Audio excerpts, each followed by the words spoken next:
सच्चिदानंद रूपाय विश्वोत्पत्त्यादि Hathaway तापत्रय विनाशाय श्री कृष्णाय वयम नमः। भगवान श्री कृष्ण ही सच्चिदानंद स्वरूप हैं। वे सत हैं, चित हैं और आनंद के असीम सागर हैं। वे ही इस संपूर्ण चराचर ब्रह्मांड की उत्पत्ति, पालन और संहार के मूल कारण हैं। वे संसारी मनुष्यों के तीनों प्रकार के दुखों यानी दैहिक, दैविक और भौतिक कष्टों का समूल नाश करने वाले हैं। ऐसे परम दयालु, शरणागत वत्सल और सर्वसमर्थ भगवान श्री कृष्ण के श्री चरणों में हम बारंबार कोटि कोटि प्रणाम करते हैं। इस पावन कथा का प्रारंभ नैमिषारण्य तीर्थ की अत्यंत पवित्र भूमि से होता है। नैमिषारण्य में एक बार शौनक आदि 88,000 ऋषि मुनि लोक कल्याण की भावना से एक महान यज्ञ के लिए एकत्रित होते हैं।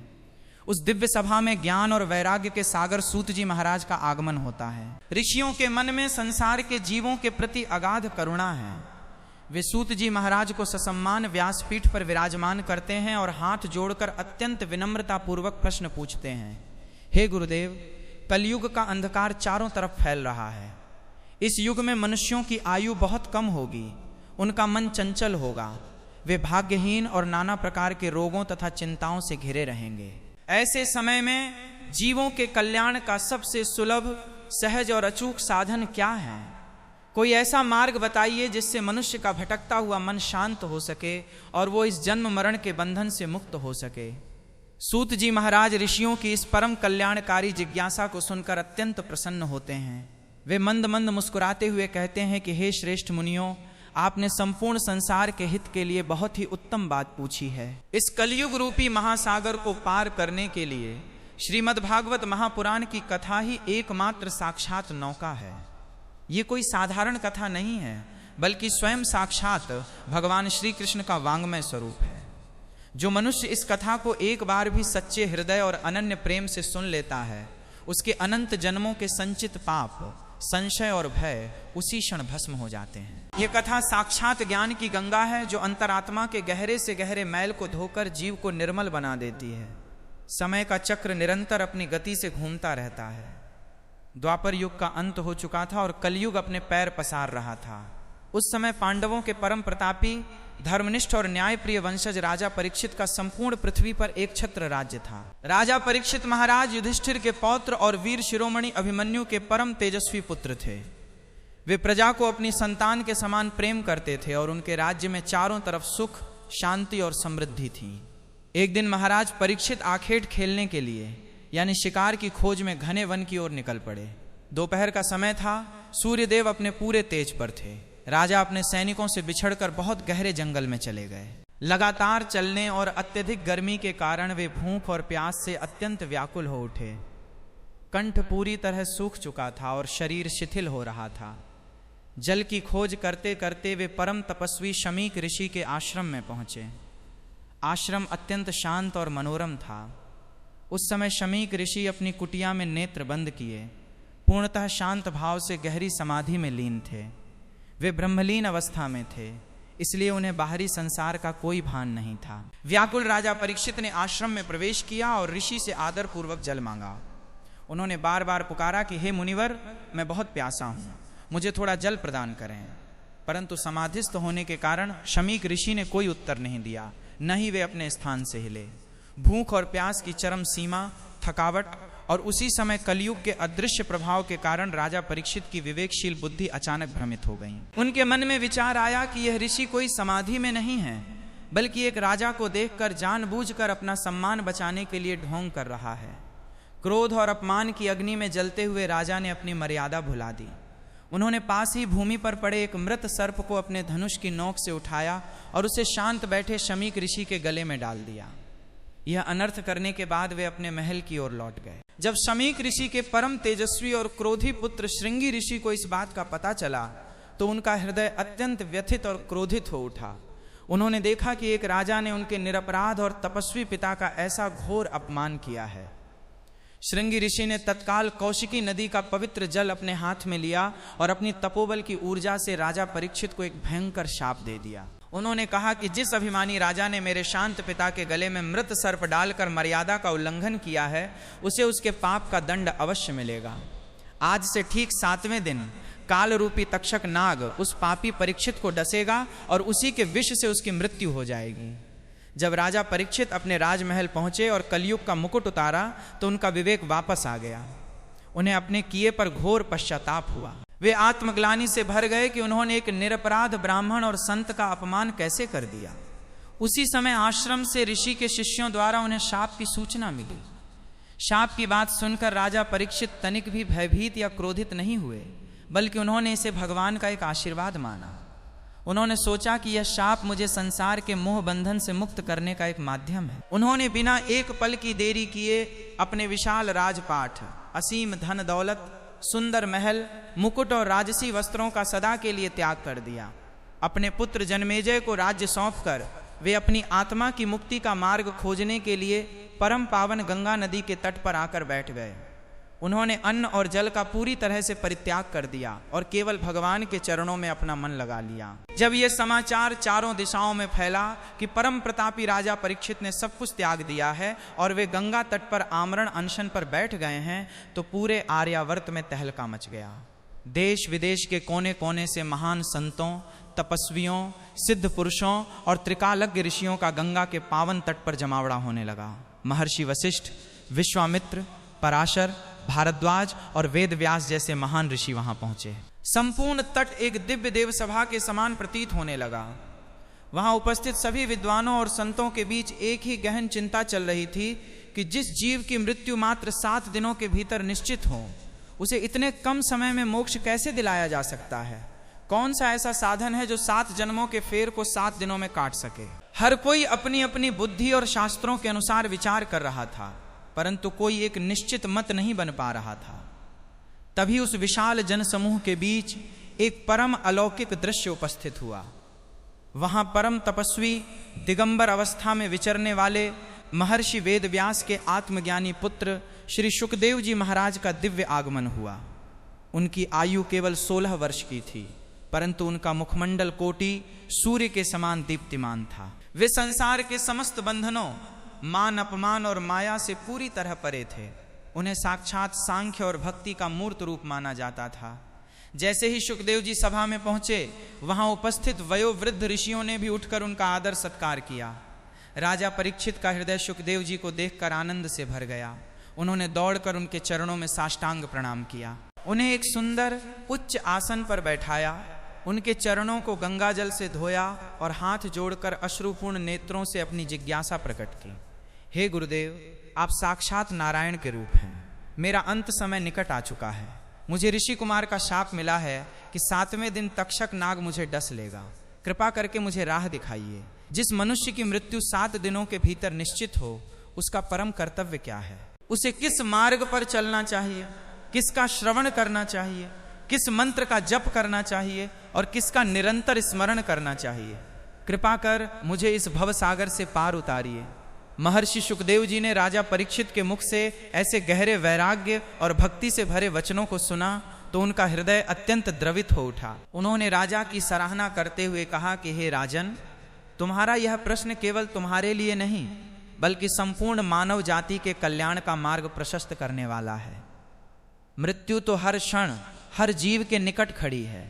मनुष्य सोचता है कि वह अमर है, परंतु उसका हर एक सांस उसे मृत्यु के करीब ले जाता है।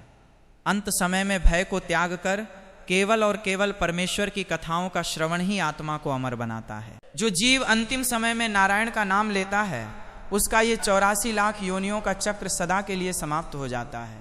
इसलिए हे परीक्षित, तुम शोक मत करो। मैं तुम्हें वह परम गुप्त और दिव्य कथा सुनाता हूँ जिसे स्वयं ब्रह्मा जी ने भगवान नारायण के मुख से सुना था। और इसके बाद गंगा की पवित्र लहरों की गूंज के बीच सुखदेव जी महाराज ने श्रीमद् भागवत महापुराण की परम पावन कथा का दिव्य गान प्रारंभ किया। सुखदेव जी महाराज सबसे पहले राजा परीक्षित के मन से मृत्यु का भय निकालने के लिए सृष्टि की उत्पत्ति और काल के रहस्य को समझाते हैं। वे कहते हैं कि हे राजन, इस दृश्य जगत के निर्माण से पहले जब न तो यह अनंत आकाश था, न अथाह जल, न प्राणवायु और न ही अग्नि का कोई अस्तित्व था, तब केवल और केवल परम ब्रह्म सर्वशक्तिमान भगवान नारायण ही अकेले विराजमान थे। वे निर्गुण भी हैं और सगुण भी। जब भगवान के मन में एक से अनेक होने की इच्छा जागृत हुई, तो उन्होंने अपनी परम शक्तिशाली योग माया को प्रेरित किया। योग माया के प्रभाव से प्रकृति में हलचल हुई और सत्व, रज, तम इन तीनों गुणों का प्राकट्य हुआ। भगवान ने सृष्टि के सृजन के लिए ब्रह्मा जी को उत्पन्न किया। ब्रह्मा जी भगवान नारायण की नाभि से निकले एक अत्यंत विशाल और अलौकिक कमल के पुष्प पर प्रकट हुए। जब ब्रह्मा जी ने चारों ओर देखा तो उन्हें केवल अंधकार और अथाह जल ही दिखाई दिया। वे असमंजस में पड़ गए कि मैं कौन हूं और मेरा उद्देश्य क्या है। अपने अस्तित्व का स्रोत खोजने के लिए ब्रह्मा जी ने उस कमल की नाल के सहारे नीचे जाने का प्रयास किया, परंतु युगों तक चलने के बाद भी उन्हें कोई अंत नहीं मिला। तब उन्होंने वापस अपने आसन पर आकर बैठना ही उचित समझा। उसी समय आकाश से एक गूंज सुनाई दी, तप तप तप। इस दिव्य संकेत को समझकर ब्रह्मा जी ने हजारों वर्षों तक घोर तपस्या की। उनकी तपस्या से प्रसन्न होकर भगवान नारायण ने उन्हें दर्शन दिए और उन्हें सृष्टि के निर्माण की अद्भुत शक्ति, विधा और वेदों का परम ज्ञान प्रदान किया। ब्रह्मा जी ने उसी ज्ञान के बल पर इस चर अचर संसार, देव, दानव, मनुष्य, पशु पक्षी और संपूर्ण प्रकृति की सुंदर रचना की। इसके बाद सुखदेव जी महाराज भगवान के उन प्रमुख और कल्याणकारी अवतारों की गाथा सुनाते हैं जो उन्होंने समय समय पर धर्म की रक्षा और भक्तों के उद्धार के लिए धारण किए। जब महाबली दानव हिरण्याक्ष ने पृथ्वी को चुराकर समुद्र के गहरे जल में छिपा दिया था, तब संपूर्ण ब्रह्मांड में त्राही त्राही मच गई। उस समय भगवान ने एक अत्यंत विशाल और पराक्रमी वराह सुअर का अवतार धारण किया। उन्होंने समुद्र के भीतर जाकर हिरण्याक्ष को ललकारा। दोनों के बीच एक भयंकर युद्ध हुआ जिसमें प्रभु ने हिरण्याक्ष का वध कर दिया और पृथ्वी को अपने दांतों पर उठाकर पुनः उसकी कक्षा में स्थापित किया। कथा आगे बढ़ती है और सुखदेव जी कर्दम ऋषि और माता देवहूति के प्रसंग पर आते हैं। इनके घर में स्वयं भगवान कपिल देव के रूप में प्रकट हुए। कपिल भगवान ने अपनी माता देवहूति को ज्ञान और वैराग्य से परिपूर्ण सांख्य शास्त्र का महान उपदेश दिया, जिससे माता का अज्ञान सदा के लिए नष्ट हो गया। इसके बाद कथा आती है भक्त प्रहलाद की, जिनकी अडिग भक्ति ने इतिहास रच दिया।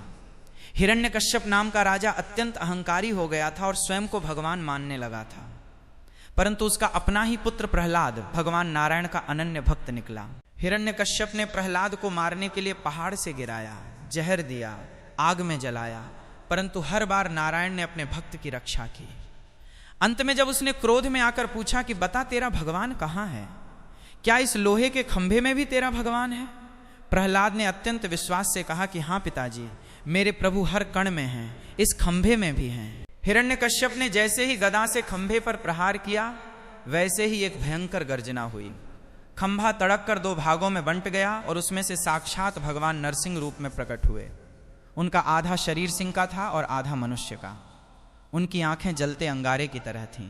भगवान ने न दिन न रात, न अस्त्र न शस्त्र, बल्कि संध्या के समय गोधूली वेला में अपनी जांघों पर लिटाकर अपने तीखे नाखूनों से अत्याचारी हिरण्यकश्यप का पेट फाड़कर उसका वध कर दिया और अपने निश्चल भक्त प्रहलाद को गले से लगा लिया। इसी प्रकार जब राजा बलि ने अपनी शक्ति के बल पर तीनों लोकों पर अधिकार कर लिया और देवताओं को स्वर्ग से निकाल दिया, तब भगवान ने एक नन्हे वामन ब्राह्मण बालक का रूप धारण किया। वे राजा बलि की यज्ञशाला में पहुंचे। बलि अत्यंत दानी था। उसने वामन देव से कुछ मांगने को कहा। वामन भगवान ने केवल 3 पग भूमि की मांग की। बलि के गुरु शुक्राचार्य समझ गए कि ये साक्षात विष्णु हैं। उन्होंने बलि को रोकने का प्रयास किया, परंतु बलि अपने वचन पर अडिग रहा। जैसे ही उसने संकल्प का जल हाथ में लिया, वामन भगवान का आकार बढ़ने लगा। वे इतने विशाल हो गए कि उनका सिर आकाश को छूने लगा। उन्होंने पहले पग में पूरी पृथ्वी नाप ली, दूसरे पग में स्वर्ग और समस्त आकाश नाप लिया। अब तीसरा पग रखने के लिए कोई स्थान नहीं बचा। तब महादानी राजा बलि ने अपना मस्तक भगवान के आगे झुका दिया और कहा कि हे प्रभु, तीसरा पग आप मेरे सिर पर रख दीजिए। भगवान ने मुस्कुराकर अपना चरण बलि के सिर पर रखा और उसे पाताल लोक का राजा बना दिया। साथ ही उसकी भक्ति से प्रसन्न होकर स्वयं उसके द्वारपाल बन गए। यहीं पर सुखदेव जी परम पावन ध्रुव चरित्र की कथा सुनाते हैं।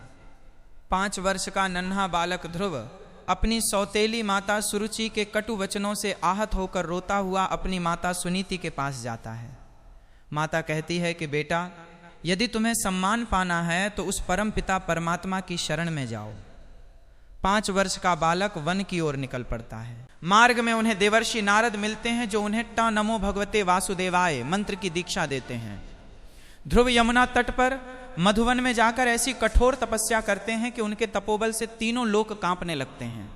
अंततः भगवान नारायण स्वयं प्रकट होकर उन्हें दर्शन देते हैं और ब्रह्मांड में एक ऐसा अचल पद प्रदान करते हैं जो ध्रुव तारे के रूप में आज भी चमक रहा है। अब सुखदेव जी महाराज श्रीमद् भागवत के सबसे मधुर, रसमय और प्राणप्रिय भाग पर आते हैं, जिसे दसम स्कंध कहा जाता है। ये स्कंध साक्षात भगवान श्री कृष्ण का हृदय है। द्वापर युग का समय था। चारों ओर पाप, अनाचार और क्रूरता का बोलबाला था। मथुरा का राजा कंस अत्यंत क्रूर और दंभी था। उसने अपने ही बूढ़े पिता उग्रसेन को बंदी बना लिया था और स्वयं सिंहासन पर बैठ गया था। कंस अपनी चचेरी बहन देवकी से बहुत प्रेम करता था। जब देवकी का विवाह यदुवंशी वसुदेव जी के साथ संपन्न हुआ तो कंस स्वयं उनका रथ हाँकने लगा। तभी अचानक आकाश से भयंकर और गंभीर गर्जना हुई। आकाशवाणी ने कहा कि हे मूर्ख कंस, तू जिस बहन को इतने प्रेम से विदा कर रहा है, उसी देवकी की 8वीं संतान तेरा काल बनेगी और तेरा वध करेगी। ये सुनते ही कंस का सारा प्रेम क्रोध में बदल गया। उसने तलवार निकाल ली और देवकी को मारने झपटा, परंतु वसुदेव जी ने बीच बचाव किया और कंस को वचन दिया कि वे अपनी हर संतान को स्वयं उसे सौंप देंगे। कंस ने देवकी और वसुदेव को लोहे की भारी बेड़ियों में जकड़कर मथुरा के सबसे सुरक्षित और काल कोठरी नुमा कारागार में बंद कर दिया। कंस ने एक एक करके देवकी के 6 पुत्रों को निर्दयता पूर्वक मार डाला। 7वें गर्भ में शेषनाग स्वयं पधारे, जिन्हें योग माया ने रोहिणी जी के गर्भ में संकर्षण कर दिया, जो बाद में बलराम जी के रूप में प्रकट हुए। अब समय आया भगवान के साक्षात प्राकट्य का। भाद्रपद का महीना था, कृष्ण पक्ष की अष्टमी तिथि थी और मध्य रात्रि का समय था। बाहर मूसलाधार बारिश हो रही थी, बिजली कड़क रही थी और तेज हवाएं चल रही थीं। ठीक आधी रात को उस अंधकारमयी कारागार में अचानक एक अलौकिक प्रकाश फैल गया। चारों ओर शांति छा गई। देवकी और वसुदेव के सामने साक्षात भगवान विष्णु अपने चतुर्भुज रूप में प्रकट हुए। उनके हाथों में शंख, चक्र, गदा और पद्म थे। गले में कौस्तुभ मणि चमक रही थीं और मुख पर मंद मुस्कान थी। माता पिता ने प्रभु की स्तुति की। भगवान ने कहा कि पिताजी, अब समय आ गया है। आप मुझे इसी समय गोकुल में नंद बाबा के घर छोड़ आइए और वहां यशोदा के गर्भ से जन्मी कन्या को यहाँ ले आइए। वसुदेव जी ने सोचा कि चारों ओर पहरेदार हैं, दरवाजे बंद हैं, मैं कैसे जाऊंगा। परंतु जैसे ही उन्होंने शिशु कृष्ण को एक सूप में रखा और अपने हाथों में लिया, वैसे ही एक चमत्कार हुआ। उनके हाथों और पैरों की लोहे की बेड़ियां अपने आप खुल गईं। कारागार के विशाल और भारी दरवाजे, जिन पर बड़े बड़े ताले लगे थे, स्वतः ही खुलते चले गए। सारे पहरेदार गहरी निद्रा में सो गए। वसुदेव जी गोकुल की ओर चल पड़े। बाहर तेज बारिश थी, यमुना नदी उफान पर थी। परंतु जैसे ही वासुदेव जी यमुना में उतरे, भगवान के चरणों का स्पर्श करने के लिए यमुना का जल बढ़ने लगा। शिशु कृष्ण ने अपना पैर सूप से बाहर निकाला और यमुना को स्पर्श किया। यमुना जी शांत हो गईं और उन्होंने वसुदेव जी को मार्ग दे दिया। शेषनाग ने अपने फनों से छत्र तानकर भगवान को बारिश से बचाया। वसुदेव जी गोकुल पहुंचे। नंद भवन के सारे द्वार खुले मिले। उन्होंने शिशु कृष्ण को सोई हुई मैया यशोदा के पास लेटा दिया और उनकी नवजात कन्या को लेकर वापस मथुरा कारागार में आ गए। जैसे ही कन्या को देवकी के पास रखा गया, सारे दरवाजे फिर से बंद हो गए और बेड़ियां स्वतः ही लग गईं। सुबह होते ही गोकुल में यह खबर फैल गई कि नंद बाबा के घर लाला ने जन्म लिया है। पूरे ब्रज में आनंद की लहर दौड़ गई। गोप गोपिकाएं, बूढ़े बच्चे सब खुशी से झूम उठे। चारों तरफ मंगल गान होने लगा, बधाइयाँ बंटने लगीं, दही, माखन और हल्दी का छिड़काव होने लगा। हर कोई नाचते हुए गा रहा था, नंद के आनंद भयो जय कन्हैया लाल की, हाथी घोड़ा पालकी जय कन्हैया लाल की।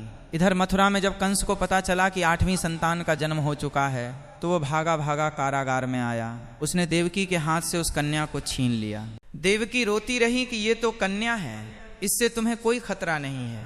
परंतु कंस ने एक न सुनी। जैसे ही उसने कन्या को पत्थर पर पटकना चाहा, वो कन्या कंस के हाथ से छूटकर आकाश में उड़ गई। वो साक्षात अष्टभुजी दुर्गा का रूप धारण कर चुकी थीं। उन्होंने अट्टहास करते हुए कहा कि हे मूर्ख कंस, मुझे मारने से तुझे कुछ नहीं मिलेगा। तुझे मारने वाला तो गोकुल में जन्म ले चुका है और सुरक्षित बढ़ रहा है।